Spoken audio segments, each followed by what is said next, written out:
দিল্লির প্রতি আমাদের স্পষ্ট বার্তা হলো এই, অতীতের ভুল কূটনীতি থেকে আপনারা ফিরে আসুন। আপনারা বাংলাদেশের সঙ্গে সম্পর্ক করেন নাই, বাংলাদেশের 18 কোটি মানুষকে আপনারা সম্মান দেন নাই, আপনারা শুধুমাত্র শেখ হাসিনা এবং আওয়ামী লীগের সঙ্গে সম্পর্ক করেছেন। আমরা বলতে চাই, আসুন পার্শ্ববর্তী প্রতিবেশী দেশ হিসেবে আমরা আপনাদের সঙ্গে সুসম্পর্ক করতে চাই, তবে সেই সুসম্পর্ক হবে রাষ্ট্রের সাথে রাষ্ট্রের, জনগণের সঙ্গে জনগণের। যদি আমার দেশের খুনিকে যদি আবার বাংলার ক্ষমতার মস্তদের দিকে নতুন করে পাচার করার পায়তারা করেন, 18 কোটি বাংলার মানুষ ঐক্যবদ্ধভাবে রুখে দাঁড়াবে। আজ এই যে আমরা বলছি জুলাই বিপ্লবের চেতনাকে রক্ষা করার কথা, আমরা বলছি জুলাই বিপ্লবকে পার্মানেন্ট ভাবে বাংলাদেশের রাষ্ট্র ব্যবস্থায়, রাষ্ট্রের রাজনীতিতে প্রতিষ্ঠিত করার কথা কেন বলছি? গতকাল বাংলাদেশ দেখেছে, গোটা বিশ্ববাসী দেখেছে বাংলাদেশের আভ্যন্তরীণ বিষয়ে কিভাবে আমাদের পার্শ্ববর্তী দেশ এখনো পর্যন্ত আধিপত্য বিস্তার করার মানসিকতা পরিহার করতে পারে নাই।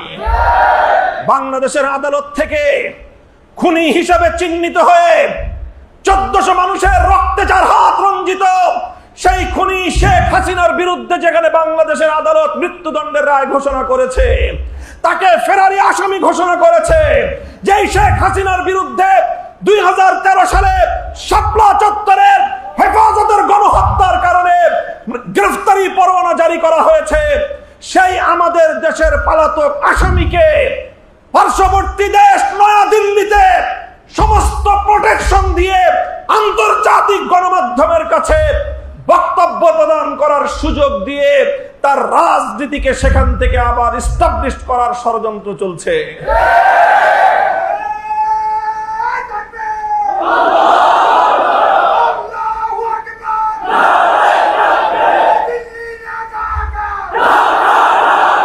দিল্লির প্রতি আমাদের স্পষ্ট বার্তা হলো এই, অতীতের ভুল কূটনীতি থেকে আপনারা ফিরে আসুন। আপনারা বাংলাদেশের সঙ্গে সম্পর্ক করেন নাই, বাংলাদেশের 18 কোটি মানুষকে আপনারা সম্মান দেন নাই, আপনারা শুধুমাত্র শেখ হাসিনা এবং আওয়ামী লীগের সঙ্গে সম্পর্ক করেছেন। আমরা বলতে চাই, আসুন পার্শ্ববর্তী প্রতিবেশী দেশ হিসেবে আমরা আপনাদের সঙ্গে সুসম্পর্ক করতে চাই, তবে সেই সুসম্পর্ক হবে রাষ্ট্রের সাথে রাষ্ট্রের, জনগণের সঙ্গে জনগণের। যদি আমার দেশের খুনিকে যদি আবার বাংলার ক্ষমতার মস্তদের দিকে নতুন করে পাচার করার পায়তারা করেন, 18 কোটি বাংলার মানুষ ঐক্যবদ্ধভাবে রুখে দাঁড়াবে।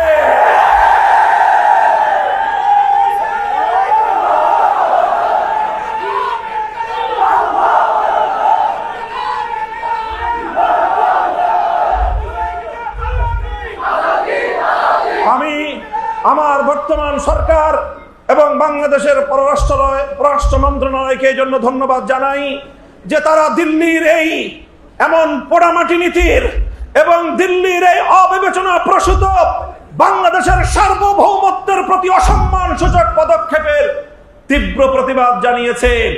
আমরা বলি শুধু প্রতিবাদেই ক্ষান্ত থাকা নয়, দিল্লির বিরুদ্ধে আরো কঠোর পদক্ষেপ গ্রহণ আমরা দেখতে চাই। প্রয়োজনে আন্তর্জাতিক আদালতের মাধ্যমে, ইন্টারপোলের মাধ্যমে আমার বাংলাদেশের পলাতক খুনিকে ধরে এনে বাংলাদেশে তার ফাঁসির রায় কার্যকর করতে